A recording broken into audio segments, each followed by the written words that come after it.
C'est une image que l'on ne pensait pas voir il y a encore quelques mois. L'ultra favori des sondages, Jean-Michel Aulas, doit remettre l'écharpe de maire à son rival. Une écharpe qui lui semblait pourtant promise. Comment l'ancien président de l'Olympique lyonnais a-t-il pu laisser passer cette occasion? Comment l'écologiste a-t-il déjoué les pronostics dans un match qui semblait pourtant joué d'avance? Mesdames et messieurs.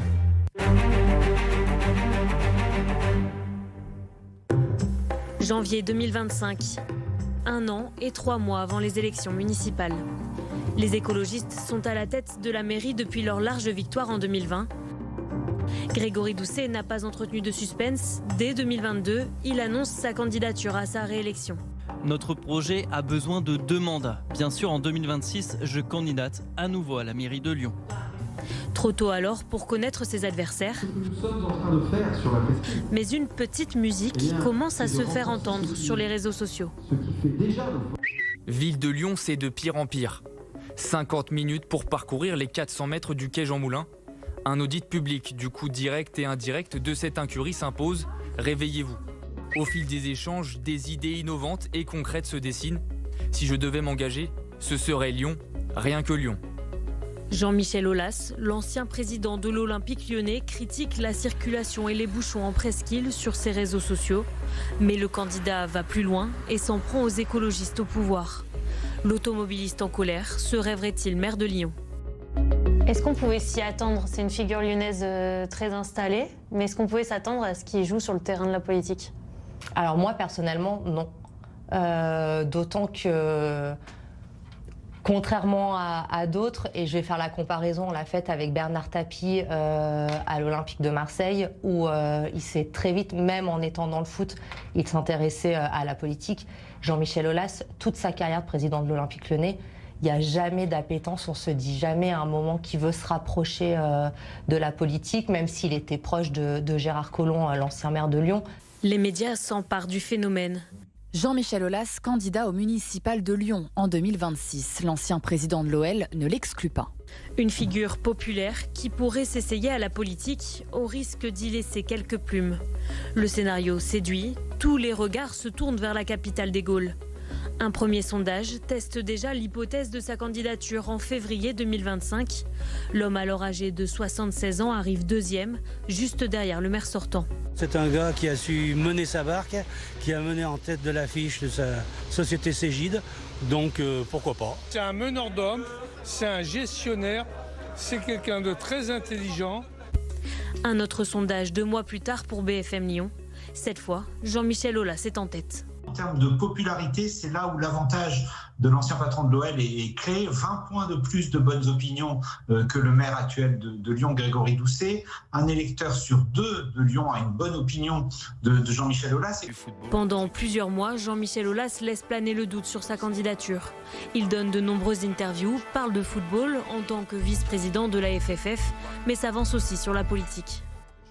Il n'y a pas de certitude sur d'autres mandats et en particulier, bon, je l'ai rappelé, il n'y a pas de décision de prise. Il y a de fortes sollicitations, mais aujourd'hui on n'en est pas là. Le mandat politique n'est absolument pas d'actualité officielle. Rien d'officiel avant cette séquence politique qui marquera les esprits jusqu'à la fin de la campagne. 4 septembre 2025, dans un bar en presqu'île. Il faut, à partir de là aussi, avoir une approche qui est une approche de partage. Et pour partager les choses, il faut d'une part être unis, et puis il faut en créer. Il faut créer de la valeur. On est dans les starting blocks. Au centre de la photo, Laurent Wauquiez, président du groupe des Républicains à l'Assemblée nationale, ancien président de la région Auvergne-Rhône-Alpes. À ses côtés, Pierre Oliver, le maire Les Républicains du 2e arrondissement, alors candidat aux élections municipales à Lyon, avant son renoncement au profit de Jean-Michel Aulas, assis, lui, de l'autre côté. Une image, une alliance. Jean-Michel Aulas est officiellement le candidat de la droite.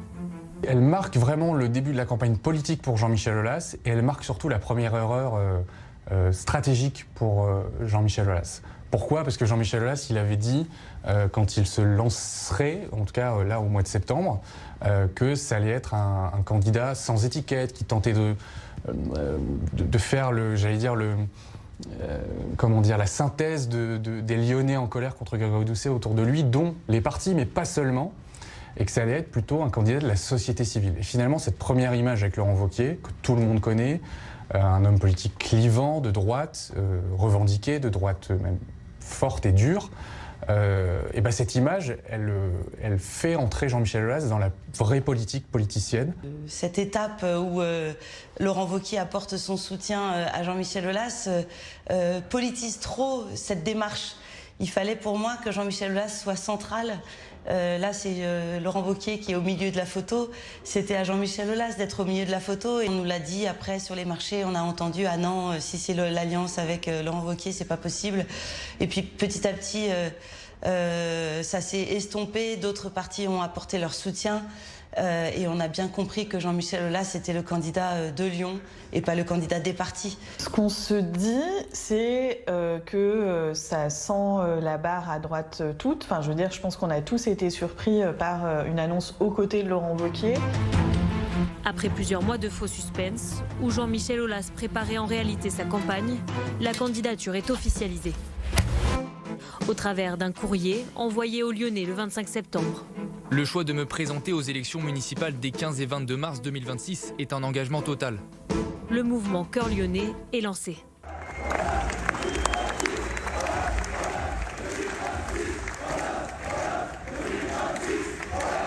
Le lendemain, c'est un lancement de campagne en grande pompe. Le premier meeting donné par le Challenger au H7 dans le quartier de Confluence. Le candidat est accueilli comme une rockstar. Là où son équipe a réussi, à mon avis, un coup, c'est qu'ils ont pris une salle avec une jauge plus réduite que prévu, en laissant des centaines de personnes dehors. Et ils ont plutôt surfé sur le succès en disant bah, regardez, on fait salle pleine et en plus on a dû refuser des centaines de personnes. Des embrassades avec les cadres des Républicains, mais aussi de Renaissance ou encore du Modem, assis côte à côte au premier rang. Certains ont beaucoup d'expérience en politique et ont fait le choix de se ranger derrière le néo-candidat. Sa qualité première, ça a été de pouvoir rassembler, de pouvoir fédérer, de savoir déléguer, de savoir mettre chacun en lumière pour que chacun prenne sa place dans cette campagne. Ça faisait 7 mois qu'on parlait de lui et beaucoup d'entre nous avions envie de le voir. On avait besoin de ce contact direct.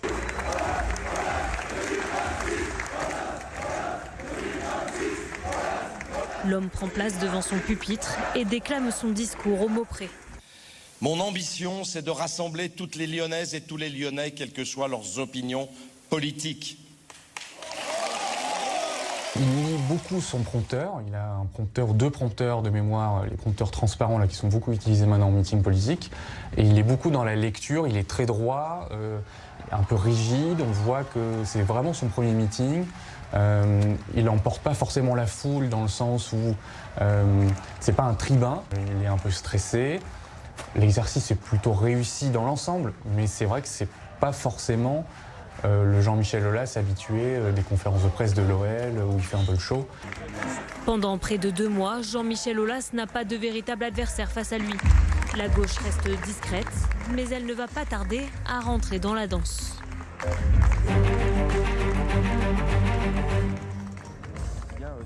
Pendant ce temps, Grégory Doucet reste lui dans son costume de maire. Déplacements, conseils municipaux, cérémonies, l'élu ne semble pas pressé de faire face à son adversaire. Nous, on avait une configuration particulière, parce qu'on était, donc notre candidat était le maire sortant, et donc traditionnellement dans les campagnes, les maires sortants partent en campagne tardivement parce que déjà ils bénéficient de leur statut de maire et donc ils peuvent aller voir les habitants en tant que maire tous les jours, et puis ils sont aux affaires et donc ils ont des responsabilités et c'est compliqué d'avoir les 2 casquettes de maire et de candidat, et c'est peut-être ça qui a pu créer un flou, une idée d'absence de la gauche. Une attente des militants qui prend fin le 4 novembre. À la Guillotière, Grégory Doucet sort d'un bar, les bras en l'air, sourire aux lèvres, presque victorieux.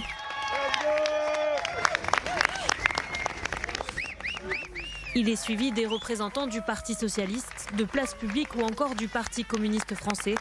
Le candidat maire annonce l'alliance de la gauche et des écologistes. Ce n'est qu'une étape aujourd'hui.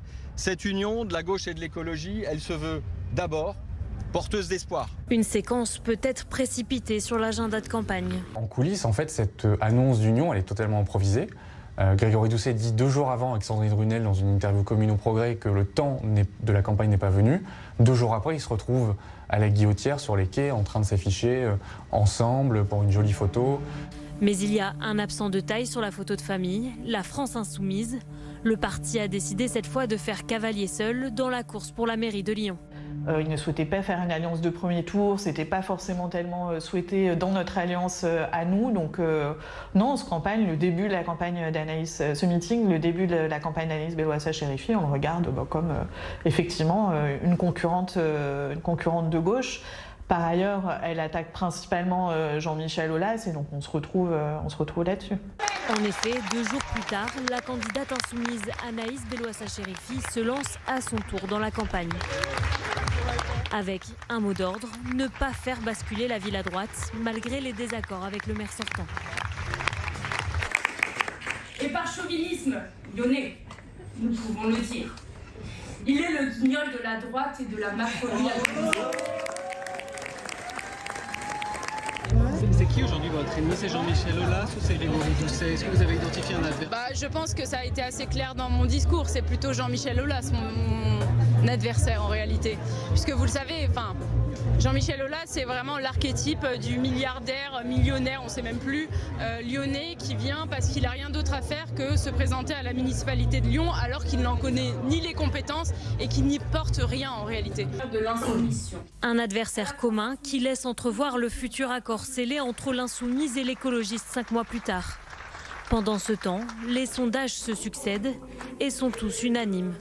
Jean-Michel Aulas est largement en tête. Sondage qui place Jean-Michel Aulas en tête pour les municipales à Lyon en 2026. Alors en cas de second tour, avec les 2 candidats face à face, c'est Jean-Michel Aulas qui l'emporterait face à Grégory Doucet avec 60% des voix. L'ancien président de l'Olympique Lyonnais serait donc en tête. En deuxième position, Grégory Doucet, maire sortant les écologistes de la ville de Lyon, avec 31%, soit un écart de plus de 10 points. Et Jean-Michel Aulas reste en tête des intentions de vote au premier tour avec 43% des voix. Grégory Doucet reste à la 2e place à 29%. Certains le créditent à 47% d'intention de vote au premier tour. Il pourrait remporter l'élection dès le 15 mars. Oui, c'est douloureux, on est un peu sonné. Moi, je me rappelle, j'étais à Paris à ce moment-là pour une réunion des écologistes. Donc, j'ai Grégory Doucet au téléphone qui était lors d'un de ces rares week-ends en Ardèche, justement, ces rares week-ends de pause. Et donc, voilà, on s'en parle. On est sonné sur le moment parce que c'est pas quelque chose à laquelle on s'attend. Notre principale préoccupation, ça a été justement de rassurer les militants, les militantes et que ces sondages soient plus une source de motivation pour être sur le terrain, pour aller convaincre, plutôt qu'une chape de plomb qui mette tout le monde dans un état pas compatible avec une campagne électorale. Qu'est-ce qu'il vous dit au téléphone, ces mots ? Non, il me donne simplement les chiffres. On les a, on les a pris comme tels. On en a pris acte. Je pense qu'il y a eu des silences lourds de sens aussi. Comment, 5 mois plus tard, le candidat maire peut-il remonter plus de 10 points et remporter l'élection ?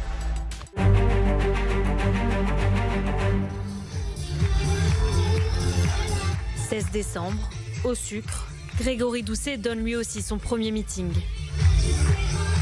Acclamations, musique, discours galvanisants, le maire sortant enfile totalement sa veste de candidat. Les 15 et 22 mars, transformons cette énergie en milliers de voix. Vive Lyon! Vive la République! Vive Lyon! La campagne est lancée pour tous les candidats. Conférences de presse pour dévoiler les mesures de leur programme, interviews, opérations tractage sur les marchés, chacun a sa stratégie. Donc on avait 2 campagnes assez différentes. Jean-Michel Aulas a annoncé des grands projets structurants pour la ville et la métropole qui ont vraiment occupé la campagne finalement, qui ont fait un effet un peu souffle. Et Grégory Doucet, lui, c'était plutôt des annonces quotidiennes sur des entre guillemets, plus petites annonces de vie quotidienne. Et d'ailleurs, il l'assumait, il disait, nous, c'est la vie quotidienne, la santé, la sécurité ou le logement. Jean-Michel Aulas, lui, est toujours accompagné de son garde du corps, de nombreux élus et de ses conseillers en communication. Les journalistes suivent chacun de ses déplacements. Le candidat attire les foules. Car le candidat a pour lui une grande notoriété, mais pas celle d'un politique. Tout le monde lui parle de football. J'adore les Girolles. Bonjour madame, enchanté. Par les photos. Je suis supportrice de l'Olympique lyonnais. D'accord. Les hommes et les femmes? Les deux. Les ouais. deux. Bah, ça c'est bien. Ouais. C'est comme dans une équipe. Exactement. Il faut qu'elles soient complémentaires et puis bien soudées. Tout à fait. Et rassemblées. Vous êtes allé au Mal dimanche? Vous êtes allé? Évidemment, sa notoriété était un atout fort et une proximité avec les Lyonnais de par son expérience à la fois entrepreneuriale et évidemment à l'Olympique lyonnais. Est-ce que justement cette notoriété ne lui a pas aussi fait défaut? Les Lyonnais ne le voyaient que comme le président de l'OL, l'ancien président de l'OL, et non pas comme un politique? Est-ce que ça peut aussi expliquer la défaite? Peut-être qu'on aurait dû l'installer davantage dans le rôle de maire plutôt que dans le rôle de président. C'est vrai que les gens qui le voient dans la rue disent bonjour président Aulas, ça reste très ancré. Peut-être qu'il nous a manqué quelques semaines de campagne pour arriver à l'asseoir encore plus dans ce fauteuil de maire. On l'a vu, Jean-Michel Aulas, il se promène à Lyon, il a interpellé tous les 2 mètres. Alors oui, il y a cette image, c'est bonjour président. Toute la Croix-Rousse avec monsieur Aulas. Bon. On est super contents. Donc oui, ça a pu jouer en sa faveur et en même temps, je pense que ça a pu le déconnecter de la réalité dans le sens où prendre des selfies avec Jean-Michel Aulas, ça ne veut pas dire voter pour Jean-Michel Aulas. De l'autre côté, la campagne de Grégory Doucet crée moins l'événement, comme lors de cette séquence dans une pharmacie du 1er arrondissement. Le candidat annonce la création d'une mutuelle communale et de 10 maisons de santé à Lyon. Nous sommes à ce moment-là le seul média présent sur place. Aujourd'hui, je pense qu'il manque de médecins, et les médecins. En parallèle, les candidats occupent les réseaux sociaux. Les publications en ligne prennent une place inédite dans la campagne. Jean-Michel Aulas beaucoup sur le réseau X, où il est très suivi, plus de 600 000 abonnés, une grosse influence, grosse viralité. Grégory Doucet, lui, il était beaucoup sur Instagram. Il a beaucoup misé sur des formats de vidéos très courtes, un peu humoristiques ou décalés. Ça a été compliqué, ça, pour le maire de Lyon, Grégory Doucet, le candidat à ce moment-là, de rentrer dans ce jeu-là, de se plier à l'exercice des vidéos, de réagir? Pas du tout. Ça n'a pas été compliqué pour lui, c'était une vraie envie de sa part d'utiliser les réseaux sociaux, d'utiliser le format vidéo. Il est extrêmement à l'aise, il participe à la rédaction des scripts. Il a fait une vidéo qui a très bien marché sur son ardoise où il compte, il chiffre lui-même le programme de Jean-Michel Aulas puisque à ce moment-là il n'était pas chiffré et pour le coup c'est son idée de prendre l'ardoise et de noter tout ça. Donc, et puis c'était une réponse aussi à une petite phrase qui n'avait pas sa place où Jean-Michel Aulas dans un bus, vous l'avez sûrement filmé, disait il faut que Grégory Doucet retourne à l'école. Voilà, réponse du berger à la bergère. Plus 8,96, plus 14, 110 millions d'euros de dépenses supplémentaires sur le budget de la ville de Lyon. Et au fait, quand une ville est mal gérée, on ne peut pas la revendre. Des centaines de posts et parfois des fake news.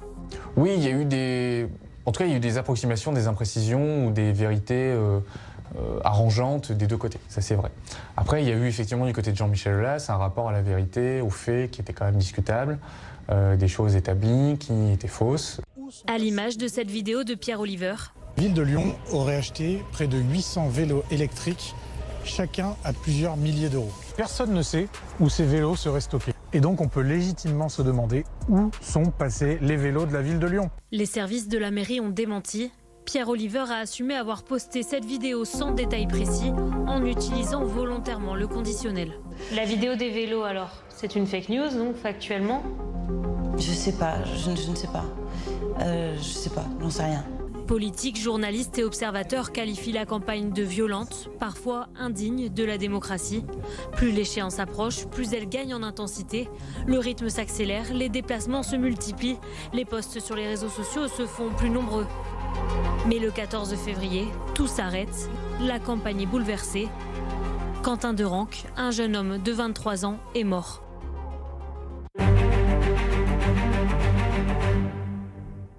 Rima Hassan, eurodéputée insoumise, donne une conférence à l'Institut d'études politiques de Lyon.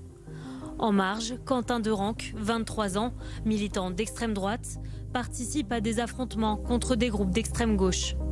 Il subit un traumatisme crânien et mourra 2 jours plus tard des suites de ses blessures. Le candidat de l'Union des droites et du Rassemblement national, Alexandre Dupalais, est le premier à annoncer la suspension de sa campagne. Jean-Michel Aulas fait de même. La candidate insoumise, Anaïs Belloissa-Chérifi, elle, est placée sous la protection de la police. La jeune femme de 31 ans est menacée de mort depuis que les principaux suspects ont été identifiés comme des militants de la Jeune Garde, mouvement d'extrême gauche très proche de la France insoumise. Des gardes du corps l'accompagnent désormais dans tous ses déplacements. Grégory Doucet, lui, ne suspend pas sa campagne. Parce qu'on estimait qu'on était à 3 semaines des élections, que cet événement tragique ne devait pas priver les Lyonnaises et les Lyonnais du débat démocratique. Par contre, on a passé des consignes de sécurité aux militants, militantes. Ils ne devaient pas être à moins de 5 sur des actions, pas d'action de nuit, parce qu'on avait quand même peur des répercussions et du climat de violence potentielle qu'il pouvait y avoir dans notre ville. Est-ce que ça interroge votre lien avec LFI? Comment vous allez faire la suite de la campagne avec ces faits qui s'ajoutent quand même sur le dos de la France insoumise? À ce moment-là, on a eu des échanges simplement pour savoir comment eux allaient réagir sur le sujet. Ça nous importait de savoir leur réaction et ils ont tout de suite condamné les faits, pris un certain nombre de distances avec la Jeune Garde. Donc voilà, on a simplement eu des échanges un peu informatifs, pour savoir comment les uns et les autres allaient réagir. Évidemment que ça a jeté un froid chez les écologistes et auprès de Grégory Doucet.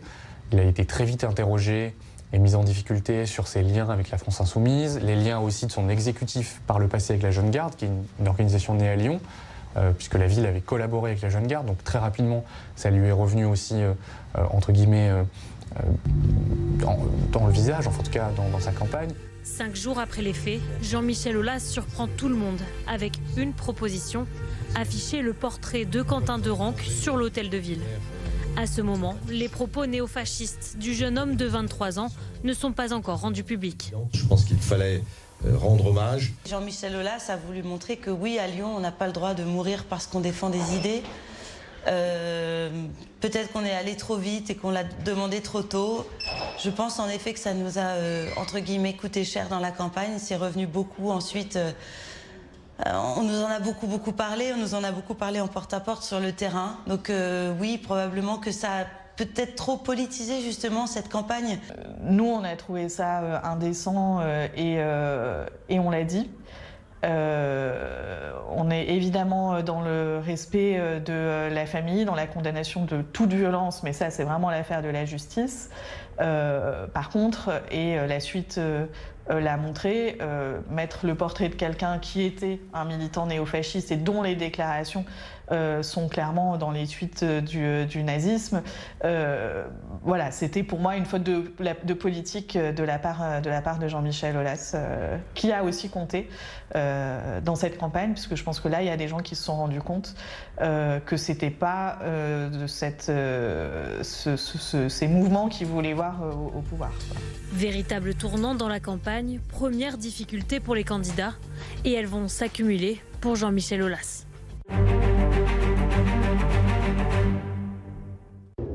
Les faux pas se succèdent pour le candidat cœur lyonnais. 17 février, Jean-Michel Aulas est interviewé sur France Inter. Alors qu'il propose la gratuité pour les transports en commun lyonnais à une partie de la population, le candidat se trompe sur le montant de l'abonnement. Interrogé par le journaliste, il répond « c'est de l'ordre de 50 €. L'abonnement coûte en réalité 74,10 €. Est-ce que vous prenez souvent le métro? Pas très souvent en ce qui me concerne, je le reconnais.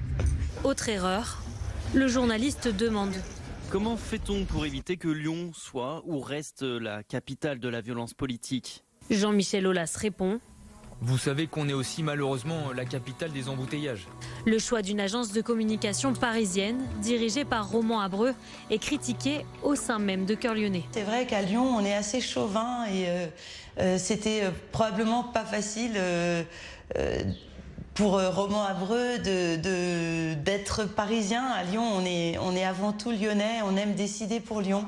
Je lui avais dit d'ailleurs que la première fois que je l'ai rencontré, Roman Abreu, je lui avais dit que ça allait être un handicap d'être parisien, en tout cas, pour se faire adopter par les Lyonnais. Je regrette un peu que Jean-Michel Aulas n'ait pas été davantage sur les plateaux lyonnais.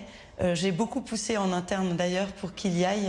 J'ai fait l'interview d'RCF avec Jean-Baptiste Cocagne et encore la veille, je disais en interne qu'il fallait que ce soit Jean-Michel Aulas. Alors on a parlé de tri des journalistes à un moment donné, c'est vrai sur certains déplacements, mais moi j'ai trouvé qu'il évitait les questions qui fâchaient, vraiment. Ses équipes ont tout fait pour éviter qu'il y ait des questions contradictoires de Jean-Michel Aulas, alors que Grégory Doucet, lui, allait au contact des journalistes, il se frottait aux questions, y compris qui dérangeaient.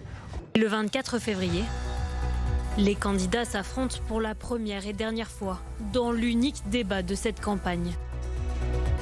Jean-Michel Aulas refusera tous les autres. Non, mais c'est ce que m'avait dit. Les 4 concurrents arrivent chacun à leur tour au Palais de la Bourse. Ils découvrent leur pupitre, leur position tirée au sort. Hier, il y a les lumières tamisées, il y a évidemment tout, les caméras, tout se met en place. On sent une certaine tension, peut-être plus du côté de Jean-Michel Aulas. Moi, je me souviens, j'étais là, j'ai accueilli les 4 candidats qui sont arrivés. Jean-Michel Aulas, il est arrivé très concentré sur le débat. Il a été directement sur le plateau pour voir où il allait être assis, comment il allait pouvoir positionner ses fiches, comment il allait se mettre. On a senti qu'il y avait une certaine appréhension de l'exercice de sa part. Cet événement, voilà. Moi par exemple... La mort de Quentin Derenque prend une grande place dans les échanges. J'ai été choqué par votre demande de mettre le portrait de Quentin Derenque sur les grilles de l'hôtel de ville. Ça a été fait par votre ami Laurent Wauquiez sur l'hôtel de région. Non, c'est une récupération politique indécente. Ce n'est pas respectueux ni de la famille, ni de l'état de droit. Maintenant, et quand M.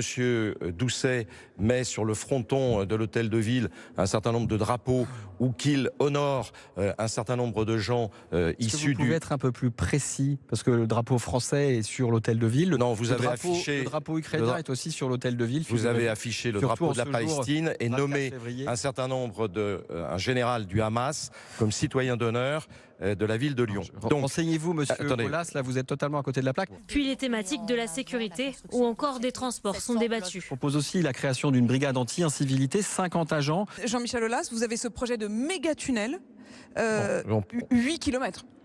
C'est pas méga tunnel, c'est plus dans le programme. Oui, quand même. C'est un grand tunnel, quoi. 8 km pour fluidifier le passage sous Fourvière. Est-ce que vous êtes sûr, franchement, que vous allez y arriver? Et par ailleurs, une question, est-ce que ce sera payant? Alors, ce ne sera pas payant pour les Lyonnais. Par contre, ça peut être payant pour ceux qui vont contourner Lyon. Si vous aviez à Paris une autoroute qui passe devant Notre-Dame, je pense que vous prendriez des mesures. Donc, ce sera payant pour les non-lyonnais? Éventuellement, oui. Et les gens de la région, enfin les gens de la proche banlieue de Lyon? Mais je pense qu'on est dans une métropole. Pour tous les gens de la métropole, ce ne sera pas payant. Jean-Michel Aulas semble bien plus en difficulté que ses adversaires. La posture n'est pas du tout la même. Grégory Doucet, moi je l'ai senti très à l'aise, très souriant, très détendu, le visage ouvert. Je pense qu'il est arrivé dans cette position de maire de Lyon avec un bilan. Une personne qui maîtrise ses dossiers, qui sait où il veut aller. Jean-Michel Aulas, je l'ai senti un petit peu plus perdu sur le plateau. À côté de Grégory Doucet, il avait Alexandre Dupalais de l'autre côté. Et c'est vrai que pour avoir travaillé longtemps dans des médias sportifs et donc avoir suivi Jean-Michel Aulas, président de l'OL, il était face à moi. Je ne voyais pas Jean-Michel Aulas, président de l'OL, face à moi. Il était pourtant très préparé. Moi, je l'ai aidé d'ailleurs à se préparer. Il a fait appel à nous. Il savait que c'était une échéance importante de cette campagne. Comment s'est passée la préparation, justement? Racontez-nous un petit peu les coulisses. Comment ça s'est passé? Est-ce que vous avez répété? Nous, notre conseil, c'était de lui dire qu'il fallait qu'il garde son authenticité. Il a réussi, selon vous? Je ne suis pas convaincue que l'exercice du débat ait été complètement réussi. Non, on est ressorti peut-être un peu affaibli par cet exercice-là, parce qu'il a été au centre de 3 personnes qui ont tout fait pour lui faire perdre des points. Et oui, il n'est pas apparu comme l'homme politique éloquent, et peut-être qu'il a un peu déçu les Lyonnais ce jour-là. Parce que notre programme était très complet et très bien construit. On a manqué probablement de pédagogie pour l'expliquer. Vous l'avez trouvé comment, vous, Jean-Michel Aulas ? Je l'ai trouvé très approximatif. Si je me mets pas à la place de la militante ou élue politique, mais vraiment de la téléspectatrice lambda, je trouve qu'il ne répond pas aux questions des journalistes. À sa droite, Grégory Doucet paraît mieux maîtriser ses dossiers.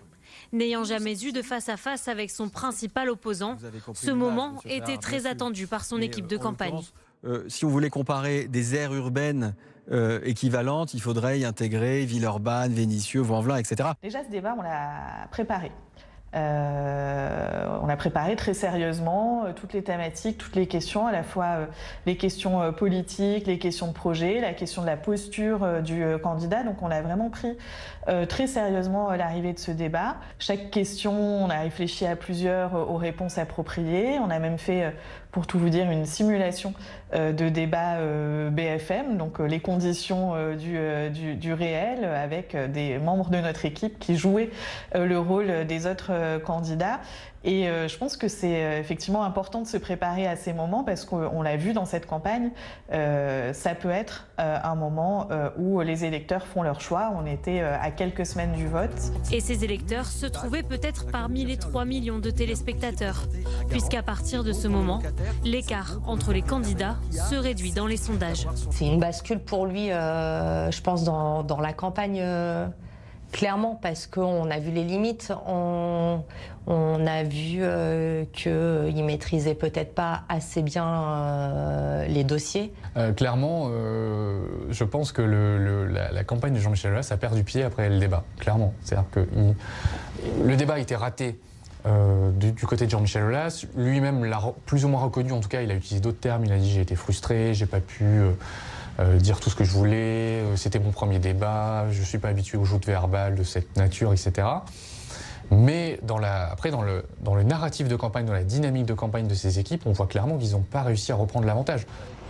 Jean-Michel Aulas disparaît. Le 2 mars, le candidat annule en dernière minute son interview sur RCF. Jean-Michel Aulas n'est pas là ce matin dans nos studios et nous ne pourrons donc pas tenir notre engagement de recevoir tous les principaux candidats à la mairie de Lyon avant le premier tour des élections municipales. Jean-Michel Aulas n'est pas là ce matin dans nos studios car il y a un conflit d'agenda, nous a annoncé son équipe il y a quelques jours. Une réunion stratégique de campagne un lundi matin à 7h30. Jean-Michel Aulas n'est pas là ce matin dans nos studios alors que cette date avait été fixée déjà fin janvier, il y a plus d'un mois. Le lendemain, lors de ce débat Tribune de Lyon et Lyon Décideur, une chaise vide est à la place du candidat. Silence radio. Jean-Michel Aulas a disparu des médias. La question qu'on peut se poser du coup ce matin, c'est où est Jean-Michel Aulas ? Il s'exprime en revanche sur ses réseaux sociaux. Hier soir, je participais à mon tout premier débat politique. J'y ai découvert un exercice frustrant avec ses propres codes, ses moments forts, mais aussi ses postures et ses invectives partisanes. Le candidat a-t-il été volontairement écarté des micros et des caméras ? C'est certain que quand on est donné à 47% au premier tour, ça ne nous a pas encouragé à prendre des risques. En tout cas, c'est vrai qu'on est peut-être trop resté dans notre zone de confort, encouragé par ces sondages très positifs. Et je pense qu'on aurait gagné à être plus authentique et à prendre plus de risques dès le premier tour. En toute franchise, est-ce qu'il n'y avait pas un effet après le débat de BFM ? On arrête les débats. Non, franchement non. Franchement non, on avait envie aussi de montrer qu'il y avait d'autres personnalités capables d'aller défendre ce projet. Il n'y a pas eu de consigne de son directeur de communication de dire on arrête les débats ? Il ne faut pas y aller ? Moi, j'ai pas entendu ça en interne en tout cas, non. Dernière semaine avant le premier tour, chaque candidat clôture sa campagne. D'un côté, Grégory Doucet tient un meeting sur les berges du Rhône, un événement festif, féministe, la veille du 8 mars, journée des droits des femmes. Les luttes féministes, ce n'est pas un mot, c'est une responsabilité. Depuis la nuit des temps, les femmes... De l'autre, Jean-Michel Aulas donne rendez-vous aux militants de Cœur Lyonnais à la Sucrière. Des vidéos de soutien aux candidats sont diffusées, avec, sans surprise, de nombreux footballeurs. Le discours est offensif et cible les écologistes. Ils ont gouverné sans eux et toujours contre eux, les Lyonnaises et les Lyonnais.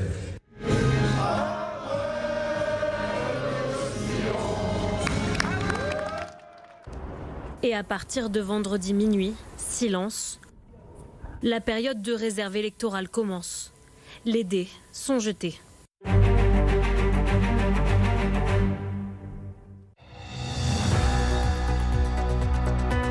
Déjà, l'idée d'un match serré s'impose. On se dit, nous, entre nous, déjà avant le premier tour, ça va peut-être être un peu plus serré que ça. Et le vendredi, avant le premier tour, il y a un dernier sondage qui sort, là où on voit vraiment que c'est très serré, parce qu'il y a eu même le meeting de Jean-Michel Aulas le mardi avant le premier tour. On voit qu'il y a moins de monde que le meeting de lancement au mois de septembre. On sent que ça s'essouffle. Et cela se confirme le 15 mars ce soir. D'après une première estimation qui nous parvient ce soir, Jean-Michel Aulas et Grégory Doucet seraient à égalité.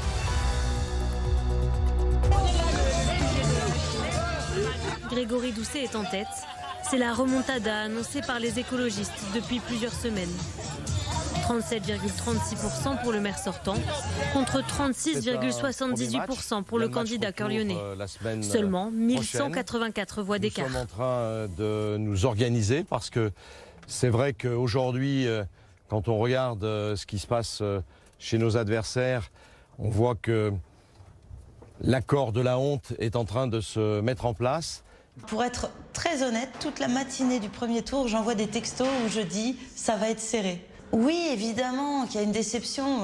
Quand vous faites campagne pendant des années, des mois, des semaines, vous êtes là pour gagner. Ils s'attendaient à ce que les courbes se resserrent, mais ils s'attendaient à être en tête quand même. Forcément, pour un candidat qui était donné à 45-47%, arrivé à 36%, à égalité avec Grégory Doucet, oui, c'est la douche froide. D'ailleurs, l'ambiance au QG est, comment dire, moi j'ai rarement vu ça dans une campagne municipale, une telle ambiance. Il n'y a pas de militants qui font la fête ou qui sont dynamiques. Il y a quelques cadres de la campagne enfermés derrière un bureau, mais avec une fenêtre, donc les journalistes filmaient, photographiaient les cadres isolés, en train de regarder les chaînes d'infos et de recevoir les premiers résultats. Là aussi, en termes de communication, l'avantage est à Grégory Doucet, parce qu'au QG, il y a beaucoup plus de monde, il y a de la joie, il y a de l'envie, il y a de la fête, il y a beaucoup de militants qui sont là. Ce n'est pas qu'un résultat, c'est une dynamique, et cette dynamique, non, on ne l'arrêtera pas.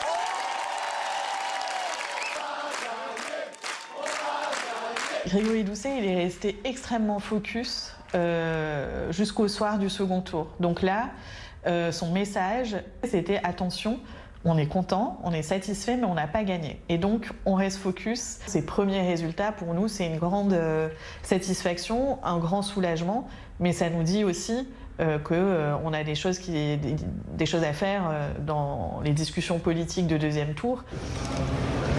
Discussion de second tour avec la France insoumise. Anaïs Belloissa-Chérifi a passé la barre des 10%. Elle parvient donc à se qualifier et appelle le candidat écologiste à prendre ses responsabilités.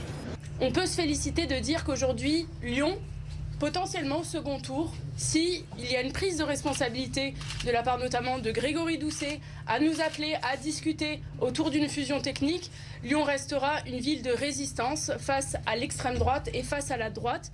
Nous sommes prêts à prendre nos responsabilités, nous sommes prêts à les discuter et nous sommes prêts bien sûr à garder notre ville à gauche puisque c'est bien ça l'objectif. Alors la France Insoumise fait plus de 10% à la ville, donc effectivement elle peut se maintenir.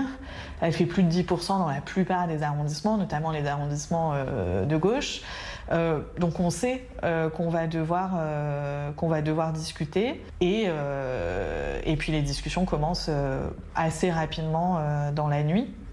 Ça se passe comment justement dans la nuit? Racontez-nous. Vous êtes dans une salle, ça se passe où? Ça se passe comment les discussions dans la nuit? Ça se passe à notre local de campagne. Ça n'a pas duré si longtemps que ça, puisque au petit matin, voilà, on a trouvé une manière de faire ce second tour ensemble. Après, on n'a pas fait une fusion programmatique, hein. On a fait une fusion technique et ça a été expliqué, et ça a été d'ailleurs un des objets de la campagne de second tour, d'expliquer cette fusion technique. Et donc une fusion technique, c'est technique. Donc les discussions, elles n'ont pas lieu sur le programme, puisque nous gardions notre programme au second tour. Elles ont lieu sur la constitution des 10 listes, la liste en centrale et la liste dans les arrondissements, enfin moins de 10 listes, puisque certains arrondissements avaient été gagnés au premier tour. C'est une négociation, donc forcément il y a de la tension, c'est la fin d'une très longue campagne et d'une très longue journée, donc il y a de la fatigue. Mais en fait, on a tous un objectif commun, c'est que la liste, la ville de Lyon reste à gauche. C'était une stratégie risquée, au vu des dérapages de Jean-Luc Mélenchon, au vu du côté inflammable de la France Insoumise, du rejet d'une partie de l'opinion publique de la France Insoumise. Un accord qui sera très largement décrié par Jean-Michel Aulas et ses alliés. L'alliance de la honte entre LFI et les écologistes. J'ai dit que c'était l'accord de la honte, mais c'est pire que ça, quoi. L'accord de la honte entre M. Mélenchon et M. Doucet. Ils misent tout sur l'alliance de la honte. Ça a failli marcher en réalité, puisque le résultat a été très serré. Ça n'a pas été suffisant, mais la stratégie était à mon avis plutôt efficace. Il a pu obtenir des électeurs de gauche, ou d'autres électeurs d'ailleurs, d'hésiter, voire de renoncer à voter Grégory Doucet à cause de cette alliance avec LFI. Nous croyons que Lyon est une ville plus modérée, que Lyon ne mérite pas cet accord d'entre-deux tours. Cette campagne de second tour a pour moi été complètement indécente. La liste de Jean-Michel Aulas ne parlait plus que de ça. À aucun moment ils n'ont parlé de projet pendant cette campagne de second tour. Des débats, il n'y en aura pas dans l'entre-deux tours. Après avoir publiquement hésité. J'avais dit que je ferais un débat au premier tour, je l'ai fait, j'en fais un deuxième. Je crois que nous avons tous les arguments. Alors le débat, je suis tout à fait prêt à le faire. Je le redis. On s'était mis d'ailleurs d'accord avec France 3 pour qu'on puisse débattre du programme. L'un avec les mêmes questions à côté de l'autre, mais sans débat. C'était une condition quand même pour que le débat soit, je dirais, organisé et que ce soit un débat serein.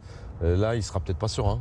Jean-Michel Aulas refuse le dernier débat des élections municipales à Lyon, pourtant prévu de longue date. Il a décidé de ne pas aller débattre contre quelqu'un qui faisait une alliance avec LFI, et moi je le soutiens complètement. Je pense qu'il a eu raison. Est-ce que ce n'était pas un faux argument quand on voit que le débat sur BFM TV notamment, il y a la France Insoumise, il y a aussi le candidat du Rassemblement National. Est-ce que ce n'est pas un faux argument que de dire je ne veux pas débattre avec un allié de la France Insoumise? Non, je crois pas. Je crois que c'était une façon très puissante aussi de répéter, de rabâcher que Grégory Doucet était en train de faire cette alliance de la honte. Les équipes du candidat y croient toujours. Selon eux, la victoire reste possible. On a un comité politique tous ensemble le lundi matin et on voit qu'il est tout à fait possible de croire en la victoire du deuxième tour, parce qu'il y a des gens qui... au vu des sondages, pensaient que c'était gagné d'avance, qui ne se sont pas déplacés pour aller voter. Donc il faut qu'on aille mobiliser les abstentionnistes du premier tour. Alors Cœur Lyonnais change sa stratégie. Après avoir été absent médiatiquement avant le premier tour, Jean-Michel Aulas multiplie ses apparitions. Bonjour madame. Oh, mais c'est pas possible. Mais non. Bonjour madame. Il joue gros, il mise le tout pour le tout, il est beaucoup plus agressif politiquement parlant, verbalement parlant. Il va dans tous les médias, des médias qu'il avait un peu snobés au premier tour, il va au second tour, donc il fait quasiment toutes les radios, les télés, la presse écrite, etc. Il va sur le terrain, il fait du porte-à-porte, il va sur les marchés, il discute avec les Lyonnais, c'est très médiatisé. Même stratégie pour Grégory Doucet. Sur les marchés, sur les réseaux sociaux, le candidat maire occupe le terrain. Dimanche, Bonbonne, l'Union de la gauche et des écologistes. Après 7 mois de campagne, ultime rassemblement pour les deux candidats.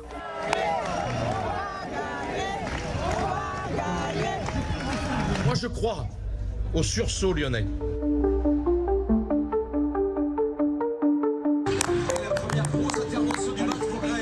On voit clairement que les dynamiques, elles ne sont pas au même stade. Je m'explique, Grégory Doucet, il fait un meeting devant la mairie, devant l'hôtel de ville, avec quand même 500 personnes, 500-600 personnes en plein air, encore une fois, sur l'espace public. Donc il y a du monde. Et on a cet événement de Jean-Michel Aulas, qui avait d'abord été présenté comme un rassemblement en place des terreaux, il faut quand même se le dire, le rappeler. Et on se retrouve avec un Jean-Michel Aulas dans une brasserie de la place des terreaux, en train de regarder le match de l'OL. Là, on sentait un peu une fin de campagne difficile pour Jean-Michel Aulas, essayant de surfer à nouveau sur le foot. Bon, c'était pas l'événement le plus dynamique que l'on connaisse pour une campagne municipale. Bonsoir Lyon. Du côté des écologistes, bien que l'accord soit prononcé, Grégory Doucet et Anaïs Belloassa-Chérifi n'apparaissent jamais côte à côte et prennent la parole chacun leur tour. Réactionnaire de Jean-Michel Aulas. On ne peut pas dire qu'on fait une fusion technique et qu'il n'y a pas d'accord programmatique et qu'il n'y a pas de gouvernance commune et brouiller le message avec des photos type NFP. On n'est plus dans la configuration NFP. Du côté de Jean-Michel Aulas, le bar est plein et accueille une petite centaine de personnes, malgré la venue de Sonny Anderson et de Wendy Renard pour soutenir leur ancien président. Vous connaissez, hein, c'est le président là, donc c'est difficile de dire non. Donc, après de nombreuses années à ses côtés à l'OL, il a décidé de s'engager dans la politique, donc on est là avec lui. Peut-être que c'était un peu l'image du footeux, ce dernier meeting à la place des terreaux. Moi, je sais que dans mon équipe, nous, on voulait être sur le terrain. Votre place, elle est davantage auprès des habitants que dans des meetings qui sont peut-être plus des meetings de communication. Et contrairement au score final du match regardé par Jean-Michel Aulas, c'est un scénario très serré qui s'annonce, comme le confirme un ultime sondage. Mais d'abord, à 2 jours donc du second tour des élections municipales à Lyon, rien n'est encore fait. Jean-Michel Aulas et Grégory Doucet seraient à égalité des intentions de vote. Dimanche 22 mars, second tour. Dans quelques heures, le nom du maire de Lyon sera connu. Les 2 candidats retiennent leur souffle. Ils savent que chaque voix compte et que le score sera très serré. Les premières estimations tardent à tomber. Et finalement, Grégory Doucet est donné gagnant, 54 à 46%. Mais le score se resserre au cours de la soirée. Voilà, maintenant, attendons, c'est des sondages à la sortie des urnes, ce ne sont pas des résultats. Là, alors sur le logiciel on n'a pas encore tous les bureaux, mais ce que l'on voit, c'est que Jean-Michel Aulas... On sait qu'en fait, c'est pas le 54-46, c'est plus serré. Donc il y a la joie, le soulagement, le fait qu'il faut partir là où sont les militants dans le bar, le melting pot, et en même temps quand même l'attente de la confirmation de cette victoire. On sait qu'elle est là, mais on a besoin que ça nous soit confirmé, on a besoin que les derniers bureaux de vote soient dépouillés pour venir l'annoncer officiellement face à nos militants et se laisser aller à la joie de la victoire. Cette soirée électorale, elle est terrible parce que toute la soirée on remonte. Donc vous voyez, cette victoire, elle est, c'est sûr, hein, difficile à encaisser pour nous parce que on savait qu'on était au coude à coude, on savait que c'était pas gagné. Donc on a tout donné pendant cette dernière ligne droite. On espérait que ça marcherait et à quelques bureaux de vote près, ça ne fonctionne pas. Donc oui, évidemment, c'est difficile.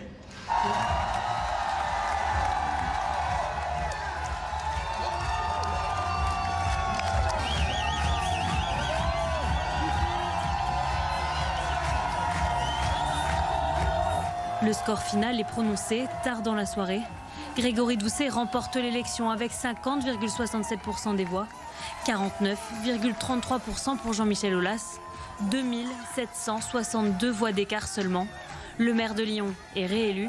Jean-Michel Aulas accuse la défaite. Finalement, vers 23h, 23h15, Grégory Doucet prend la parole, revendique la victoire.